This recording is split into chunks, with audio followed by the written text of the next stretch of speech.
Welcome to the reflector globe. क्या है ये G7? क्या स्टोरी है G7 के पीछे? क्या रीजन है G7 के बनने का? और क्या रिस्पॉन्सिबिलिटीज और गोल्स है G7 के? कौन इस दफा 2023 में होस्ट करने जा रहा है G7 को? क्या डिफरेंस है G7 और G8 में? सबसे पहले हम G7 के स्टोरी के बारे में जानेंगे। G7 के स्टोरी को जानने के लिए हमें 1970s में जाना होगा। 1971 में जब यूएसए के प्रेसिडेंट रिचर्ड निक्सन ने यूएसए के लिए इकोनॉमिक ग्रोथ पॉलिसीज बनाई, उन पॉलिसीज का इतना बुरा इफेक्ट यूएसए पर हुआ जिससे यूएसए को बहुत चैलेंजेस फेस करना पड़ी। रिचर्ड निक्सन के इस एक्शन को द निक्सन शॉक कहा गया। 1973 में OAPEC यानी organisation of Arab petroleum exporting countries के मेंबर्स ने सैंक्शंस लगाई ऑयल पर। ये सैंक्शंस उन कंट्रीज पर लगाई गई जिन कंट्रीज ने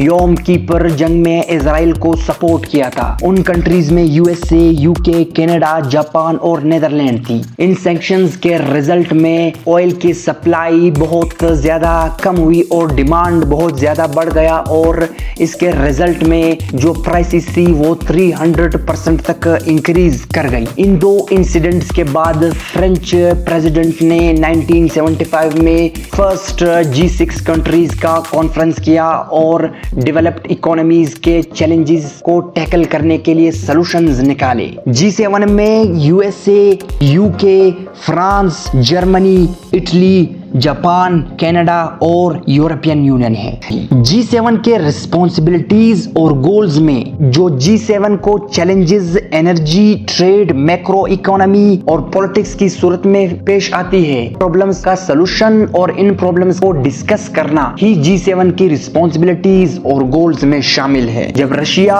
G7 का मेंबर 1999 में बना तब G7 G8 में कन्वर्ट हुआ, लेकिन अनफॉर्चुनेटली 2014 में G8 वापस G7 हुआ। ये G8 वापस क्यों G7 हुआ?